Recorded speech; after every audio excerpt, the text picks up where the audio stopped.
Hi friends, ഇന്ന് ഞാൻ വന്നിരിക്കുന്നത് ഒരു പുതിയൊരു അടിപൊളി മൺകലം കിട്ടിയിട്ടുണ്ട്. ഈ മൺകലം നമുക്ക് എങ്ങനെ മെഴുക്കിയെടുക്കാമെന്ന് പണ്ട് നമ്മുടെ അമ്മമാരും അമ്മൂമ്മമാരും ഒക്കെ നമ്മുടെ തീയടുപ്പിലൊക്കെ വെച്ച് ചൂടാക്കിയൊക്കെ എടുക്കുന്നത് അല്ലേ. ഇപ്പോൾ ഒരു ഫ്ലാറ്റിൽ നമുക്ക് അവൈലബിൾ ആയിട്ടുള്ള സാധനം വെച്ചിട്ട് എങ്ങനെ ഒരു കലം നമുക്ക് മെഴുക്കിയെടുക്കാമെന്ന് ഞാൻ കാണിക്കാൻ പോകുന്നത്. ഇതിപ്പോൾ ഓപ്പൺ ആക്കുന്നേ ഉള്ളൂ. നല്ല അടിപൊളി പാക്കിംഗ് ഒക്കെയാണ്, നല്ല കട്ടിയൊക്കെ ഉണ്ട് കലത്തിന്. ഞാൻ ഓപ്പൺ ആക്കി കാണിച്ചു തരാമേ. കണ്ടില്ലേ, നല്ല പാക്കിംഗ് ആണ് കേട്ടോ. അത്യാവശ്യമല്ല, നല്ല രീതിയിൽ കട്ടിയുണ്ട്.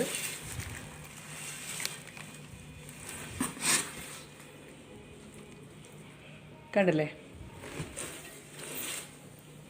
ഇതിന് എങ്ങനെ മെഴുക്കിയെടുക്കാമെന്ന് ഞാൻ കാണിച്ചു തരുക. ഇത്തിരി സമയം എടുത്ത് ചെയ്താൽ നമുക്കിതിൻ്റെ ക്വാളിറ്റി എത്രത്തോളം നീണ്ടു നിൽക്കും.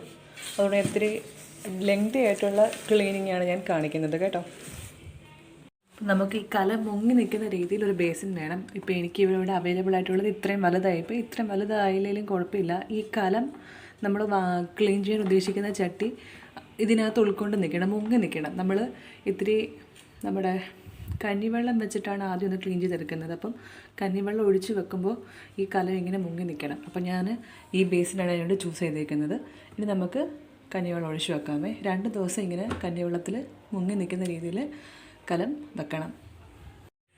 നമ്മളതേണ്ട ഈ നമ്മുടെ മൺചട്ടി നമ്മൾ കഞ്ഞിവെള്ളത്തിലിട്ടത് 2 ദിവസം കഞ്ഞിവെള്ളം നല്ല പുളിച്ച് വന്നിട്ടുണ്ട്. ഇനി നമുക്ക് ഇത് വെളിയിലെടുത്തിട്ട് സാധാ കഴുകുന്ന പോലെ സോപ്പ് പൊടി ഇടണ്ട, ഒരു സ്പോഞ്ച് വെച്ചൊന്ന് കഴുകി എടുത്താൽ മതി.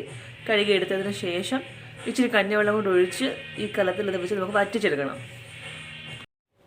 നമ്മളപ്പോൾ കഞ്ഞിവെള്ളമൊക്കെ കഴുകി മാറ്റിയിട്ടുണ്ട്. കഞ്ഞിവെള്ളത്തിൻ്റെ കുറച്ച് പാർട്ടൊക്കെ ഇങ്ങനെ പറ്റിപ്പിടിച്ചിരിക്കും. അതൊക്കെ ഒരു സോഫ്റ്റ് സ്പോഞ്ച് വെച്ച് വല്ലതും ഒന്ന് കഴുകിയെടുത്താൽ മതി. സ്ക്രബ്ബറോ സോപ്പോ ഉപയോഗിക്കേണ്ട. സോപ്പ് ഉപയോഗിക്കാത്തതാണ് നല്ലതെന്ന് പറയുന്നത്. കാരണം മൺകലം ആയതുകൊണ്ട് തന്നെ ഇതിനകത്ത് കൊച്ചു കൊച്ചു സുഷിരങ്ങൾ കാണും. ആ സുഷിരങ്ങൾക്കിടയിലേക്ക് എന്ത് കയറും? ഈ സോപ്പ് കയറിയിരിക്കും. പിന്നെ നമ്മൾ കുക്ക് ചെയ്യുമ്പം അതകത്തുനിന്ന് ഇളകി വരും. അങ്ങനെയൊക്കെയുള്ള പ്രശ്നം ഉണ്ടായതുകൊണ്ട് മാക്സിമം സോപ്പ് യൂസ് ചെയ്യാത്തതാണ് നല്ലത്. മൺചട്ടിയിലൊക്കെ നമുക്കറിയാം, നമ്മുടെ അമ്മമ്മമാരും ഒക്കെ എന്താ ചെയ്യുന്നത്? ചാരമൊക്കെ ഇട്ടായിരുന്നു മൺകലം കഴുകുന്നത് അല്ലേ. പ്രത്യേകം അടുക്കളയിൽ സ്ഥലം ഉണ്ടെങ്കിലും ഈ മൺചട്ടിയും കലവും ഒക്കെ കഴുകാനായിട്ട് പുറത്ത് തന്നെ പോകുമായിരുന്നു അല്ലേ. ചകിരിയൊക്കെ വെച്ചിട്ട് കഴുകത്തോളായിരുന്നു. അപ്പോൾ ഇപ്പോഴും അത് തന്നെ നല്ലത്. ഇത് ഞാൻ കഞ്ഞിവെള്ളം എടുത്തിട്ടുണ്ട്. സിമ്മിൽ വെച്ചാൽ മതി കേട്ടോ. നമ്മൾ കുറുക്കിയെടുക്കത്തില്ലേ സാധാരണ ആഹാരങ്ങളൊക്കെ, അതുപോലെ സിമ്മിൽ വെച്ചിട്ട് കുറുക്കിയെടുക്കുക. ഇളക്കി കൊടുത്ത് കുറച്ച് സമയം പിടിക്കും.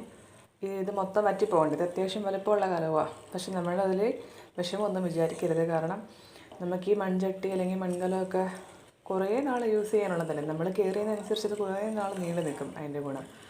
അപ്പോൾ പെട്ടെന്നൊന്നും ഉപയോഗിച്ച് കളയാനുള്ളതല്ല, 1 ടൈം യൂസ് അല്ല. അതുകൊണ്ട് കുറച്ച് ഗ്യാസ് നമുക്ക് പോയാലും വേണ്ടിയില്ല, ഇതിങ്ങനെ തന്നെ ചെയ്തെടുക്കുക. ഇതിൻ്റെ ക്വാളിറ്റി കുറേ കാലത്തിൽ കൂടെ കൂട്ടിക്കിട്ടും. നമ്മുടെ പുകയെടുപ്പാണ് ഏറ്റവും ബെസ്റ്റായിട്ട് ഉള്ളത്. പക്ഷെ അത് നമുക്കിപ്പോൾ ഫ്ലാറ്റിലൊക്കെ താമസിക്കുന്നവർക്കൊന്നും അവൈലബിൾ അല്ല, നാട്ടിൽ നിന്ന് വിട്ട് നിൽക്കുന്നവർക്കും അവൈലബിൾ അല്ല. അപ്പോൾ അവർക്ക് പറ്റിയ ഏറ്റവും നല്ലൊരു മെത്തഡാണ് ഞാൻ ഈ കാണിക്കുന്നത്. നമ്മുടെ കലം വഴക്കിലെ അവസാന ഘട്ടത്തിൽ എത്തിക്കൊണ്ടിരിക്കുകയാണ് സുഹൃത്തുക്കളെ. ഇതിന് കുറച്ചും കൂടി ഉള്ള പറ്റിപ്പോകാം. നല്ല സമയം നിങ്ങൾക്ക് കേട്ടാൽ മേനക്കെട്ട പണിയാ, പക്ഷേ ഒത്തിരി ഉപകാരമാണിത് ഇങ്ങനെ ചെയ്യുന്നതുകൊണ്ട്. അപ്പോൾ ഇത് തീരാറായി. ഇങ്ങനെ തീർന്നു കഴിഞ്ഞ് ഇതിൽ ചൂടൊന്ന് വിട്ടതിന് ശേഷം ഒന്ന് കഴുകിയെടുക്കണം. ഞാൻ ആദ്യം പറഞ്ഞ പോലെ ഒന്ന് സ്പോഞ്ച് സ്ക്രബ്ബർ യൂസ് ചെയ്തൊന്ന് കഴുകിയെടുത്താൽ മതിയേ. അത് കഴിഞ്ഞ് അപ്പോൾ ഏകദേശം വറ്റി വന്നിട്ടുണ്ട് കഞ്ഞിവെള്ളം. ഇനി നമുക്കിത് ചൂട് വിട്ട് കഴിയുമ്പോൾ കഴുകിയെടുത്തിട്ട് ഒരു ടിപ്സും കൂടെ ഉണ്ട്, അതുകൂടെ ചെയ്ത് കഴിഞ്ഞാൽ പിന്നെ പെർഫെക്റ്റ് ഓക്കെ. കുറച്ച് ഉള്ളിയും ഒരു പിടി തേങ്ങയും കൂടി ഇട്ടൊന്ന് വറുത്തെടുക്കണം. നമ്മൾ തേങ്ങ വറുത്തെടുക്കത്തില്ല, അപ്പോൾ ഒന്ന് വറുത്തെടുക്കുക. അത് നമ്മൾ ഉപയോഗിക്കേണ്ട, കഴിക്കാനായിട്ട് ഉപയോഗിക്കുക. അതൊന്ന് കളഞ്ഞേക്കാം. നമ്മൾ ആദ്യമായിട്ട് പാചകം ചെയ്യുന്നത് കളഞ്ഞേക്കാം. അത് കഴിഞ്ഞതിന് ശേഷം നമുക്കിത് കുക്ക് ചെയ്യാനായിട്ട് എടുക്കാം. നല്ല രീതിയിൽ മുറിഞ്ഞ് വന്നിട്ടുണ്ട്. ഇനി നമുക്കിതങ്ങ് കളയാം. ജസ്റ്റ് വെള്ളം ഒഴിച്ചൊന്ന് കഴുകിയെടുത്താൽ മതി.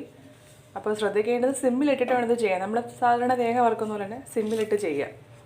ഓക്കെ, എല്ലാവർക്കും ഉപകാരമായെന്ന് വിശ്വസിക്കുന്നു.